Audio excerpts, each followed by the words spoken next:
Hello everyone, welcome to our channel एजुडाइट। आज की वीडियो में हम बात करने जा रहे हैं 50 इंपॉर्टेंट क्वेश्चंस जो कि हर एग्जाम में आते रहते हैं वाइस प्रेसिडेंट ऑफ इंडिया के बारे में। इन सभी 50 क्वेश्चंस में मैंने पूरी कोशिश की है कि वाइस प्रेसिडेंट के सभी एस्पेक्ट्स को पूरी तरीके से मैं कंप्लीट कर सकूं। तो चलिए आज शुरुआत करते हैं हम अपनी वीडियो को। शुरुआत करने से पहले अगर आप इस चैनल पर नए हैं तो मैं आपसे ये उम्मीद करूँगा कि आप सभी वीडियोज़ को देखें और इस चैनल को ज़रूर सब्सक्राइब करें। तो पहला question, the features of the vice president and his duties were adapted from the constitution of which country. Vice president के फीचर्स और उनकी ड्यूटीज को किस कंट्री के कॉन्स्टिट्यूशन से लिया गया था? United States of America. Next, to whom the resignation of the president is given to. President का रेजिग्नेशन किसे दिया जाता है? वाइस प्रेसिडेंट को। Who is the ex officio chairman of the Rajya Sabha. Rajya Sabha के एक्स ऑफिशियो चेयरमैन कौन है? Vice president. Fourth, the second most senior office in the country is of. जो सेकंड मोस्ट सीनियर ऑफिस जो है कंट्री में वो है वाइस प्रेसिडेंट का। Next, fifth, which of the house is the vice president is a member. Vice president इनमें से किस सदन के सदस्य होते हैं? तो आंसर है neither of the house of the parliament, यानी वाइस प्रेसिडेंट पार्लियामेंट के किसी भी हाउस के सदस्य नहीं होते हैं। Sixth, to whom the vice president gives his resignation to. Vice president अपना इस्तीफा किसे सौंपते हैं? द प्रेसिडेंट ऑफ इंडिया को। Seventh, when vice president act as the president he gets the salary of. जब वाइस प्रेसिडेंट प्रेसिडेंट के तौर पर कार्य करते हैं तो उन्हें सैलरी मिलती है किसकी? प्रेसिडेंट की। Eighth, the salary of the vice president is equal to. जो सैलरी है वाइस प्रेसिडेंट की वो है 4 lakh per month. Next, who elects the vice president. Vice president का चयन कौन करता है? The electoral college consisting of the MPs of the Lok Sabha and the Rajya Sabha, यानी जो राज्यसभा और लोकसभा के सभी एमपीज हैं उनको मिलाकर एक इलेक्टोरल कॉलेज बनता है। उसके मेंबर्स वाइस प्रेसिडेंट को इनडायरेक्टली इलेक्ट करते हैं।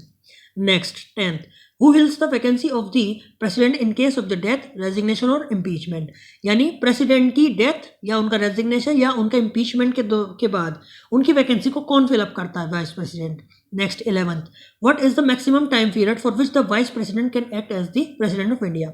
वाइस प्रेसिडेंट कितने समय तक प्रेसिडेंट के तौर पर कार्य कर सकता है? तो आंसर है 6 month. Next, what is the close which allows the vice president to act as the president of India on the inability basis। जो वाइस प्रेसिडेंट है वो प्रेसिडेंट के तौर पर प्रेसिडेंट की इनएबिलिटी के तौर पर कब कार्य कर सकते हैं? जब प्रेसिडेंट का ऐसा मानना हो या उनकी ऐसी इच्छा हो। Next, where is the vice president reside. Vice president कहाँ रहते हैं? नई Delhi, New Delhi. 14, name the only CJI who has served as the vice president of the India। एकमात्र चीफ जस्टिस ऑफ इंडिया जिन्होंने वाइस प्रेसिडेंट ऑफ इंडिया के तौर पर कार्य किया है वो है justice M Hidayatullah. Next, name the first vice president of India. Bharat के पहले उपराष्ट्रपति थे डॉक्टर सर्वपल्ली राधाकृष्णन।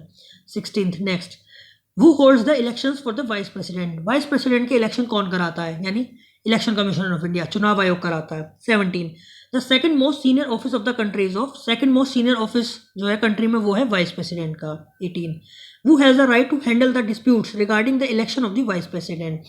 अगर वाइस प्रेसिडेंट के चुनाव में किसी भी तरह का डिस्प्यूट आता है तो उसको कौन हैंडल करता है? वो करता है supreme court of India. 19, what is the majority required for the removal of the vice president. किस तरह की मेजोरिटी चाहिए वाइस प्रेसिडेंट को उनके ऑफिस से हटाने के लिए? वो होती है simple majority of the house. House की एक सिंपल मेजोरिटी होती है 1/2, यानी 50%। Next, 20, which house can bring the resolution of the removal against the vice president. Vice president के खिलाफ उन्हें हटाने का जो रेजोल्यूशन है वो कौन सा हाउस ला सकता है? सिर्फ और सिर्फ Rajya Sabha. Next, 21, whose agreement is required in the removal of the vice president. Vice president के रिमूवल में किस हाउस का एग्रीमेंट होना जरूरी है? Lok Sabha. Next, 22, how the vice president of India is elected. उपराष्ट्रपति का चयन किस प्रकार होता है? Indirectly by the members of the houses. Indirectly होता है जो मेंबर्स होते हैं हाउसेस के, यानी लोकसभा और राज्यसभा, उन दोनों के हाउस के मिला के, सदस्यों में मिला के। Next, what is the minimum age required to become the vice president of India. Vice president के चयन के लिए मिनिमम आयु सीमा क्या है? 35 साल। 24, what is the maximum age required to become the vice president. Vice president बनने के लिए मैक्सिमम एज रिक्वायर्ड जो है वो है नो लिमिट, यानी आप किसी भी उम्र तक बन सकते हैं।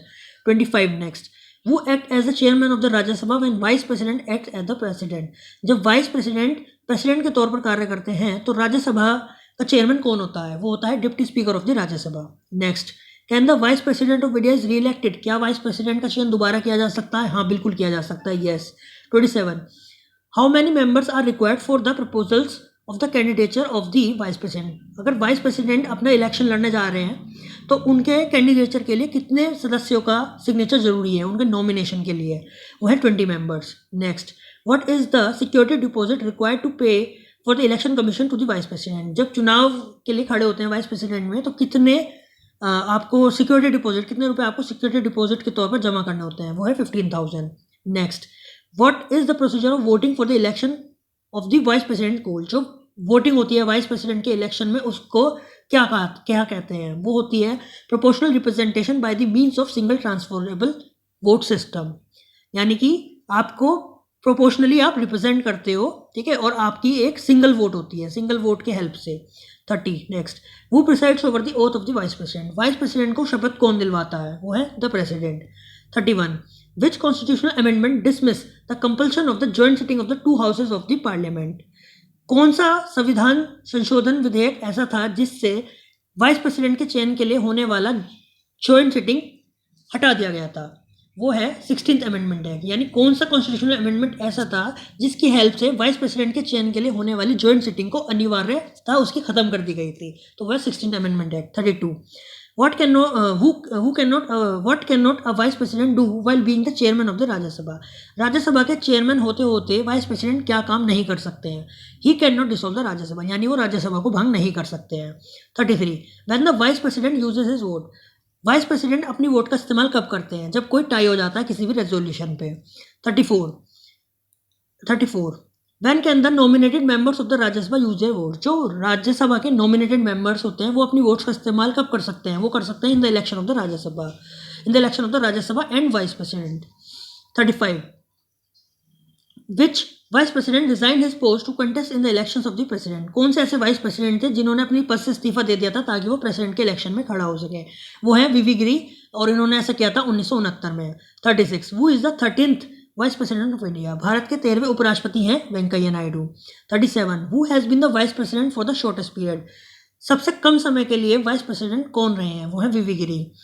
When the shortest tenure of the vice president VV Giri was took place। जो shortest tenure है वाइस प्रेसिडेंट वीवी गिरी का, वो कब हुआ था, वो हुआ था 1967 से लेकर 1969, यानी दो वर्ष का था ये।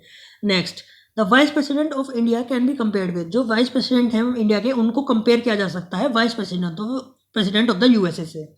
Next, in order to become the vice president of India a person must be. अगर किसी को वाइस प्रेसिडेंट बनना है भारत का तो उनको एलिजिबल होना चाहिए कि वो राज्यसभा के सदस्य बन सके सबसे पहले। 41, how the impeachment process of the vice president is not called as a formal. जो इम्पीचमेंट प्रोसेस होता है वाइस प्रेसिडेंट के लिए उसको फॉर्मल इम्पीचमेंट प्रोसेस क्यों नहीं कहा जाता है, क्योंकि ड्यू टू द डिफरेंस, क्योंकि मेजोरिटी में डिफरेंस होता है। वाइस प्रेसिडेंट के केस में सिंपल मेजोरिटी रिक्वायर्ड होती है, जबकि प्रेसिडेंट के केस में 2/3 मेजोरिटी रिक्वायर्ड होती है। Next, can a vice president represent himself in impeachment process. क्या वाइस प्रेसिडेंट खुद को इम्पीचमेंट प्रोसेस में रिप्रेजेंट कर सकते हैं, नहीं कर सकते। Next, who acted as a vice president when the former president doctor Rajendra Prasad expressed his ability. जब हमारे तत्कालीन राष्ट्रपति डॉक्टर राजेंद्र प्रसाद ने इनएबिलिटी शो की थी तो उनकी जगह पे किस वाइस प्रेसिडेंट ने कार्यभार संभाला था, वो थे doctor Sarvepalli Radhakrishnan. Next, when did doctor Sarvepalli Radhakrishnan act as the president. Doctor Sarvepalli Radhakrishnan ने प्रेसिडेंट के तौर पर कार्य कब किया था, 1960। Next, which article deals with the removal of the vice president. Vice president के रिमूवल किस आर्टिकल में दिया गया है, वो है article 67। Next, which article deals with the determination of the disputes regarding the vice president election. Vice president के election में होने वाले किसी भी डिस्प्यूट्स के बारे में किस आर्टिकल में दिया गया है, वो है article 71। Next, when CJI Mohammad Hidayatullah become the vice president. जो सीजेआई थे मोहम्मद हिदायतुल्लाह, वो भारत के उपराष्ट्रपति कब बने थे, वो बने थे 1979 से लेकर 1984। Next, which article establishes the office of the vice president. Vice president का जो ऑफिस है वो किस आर्टिकल में दिया गया है, किस आर्टिकल में एस्टेब्लिश किया गया है, वो है article 63। Next, what does article 64 state. Article 64 क्या कहता है, आर्टिकल 64 कहता है vice president being the ex officio chairman. ये बताता है कि जो वाइस प्रेसिडेंट होते हैं वो राज्यसभा के एक्स ऑफिशियो चेयरमैन होते हैं। Next and the last, what does the term ex officio means. अब ये जो टर्म होती है एक्स ऑफिशियो, इसका मतलब क्या है, इसका मतलब ये होता है कि अगर आपने किसी भी एक ऑफिस को खो दिया तो आप दूसरा वाला ऑफिस खुद ब खुद खो देंगे। तो चलिए मेरे दोस्तों, ये थे आज के 50 क्वेश्चन जो आज हमने कंप्लीट किया वाइस प्रेसिडेंट के रिगार्डिंग। आई होप आपको सही लगे होंगे। अगर आपको पसंद आता है तो चैनल को ज़रूर सब्सक्राइब करें, सारी वीडियोज़ देखें और अगर आपके कोई सजेशंस हैं तो वो भी हमें ज़रूर बताएँ। अब हम नेक्स्ट वीडियो में मिलेंगे तो और क्वेश्चंस के साथ। चलिए तो बाय बाय, थैंक यू।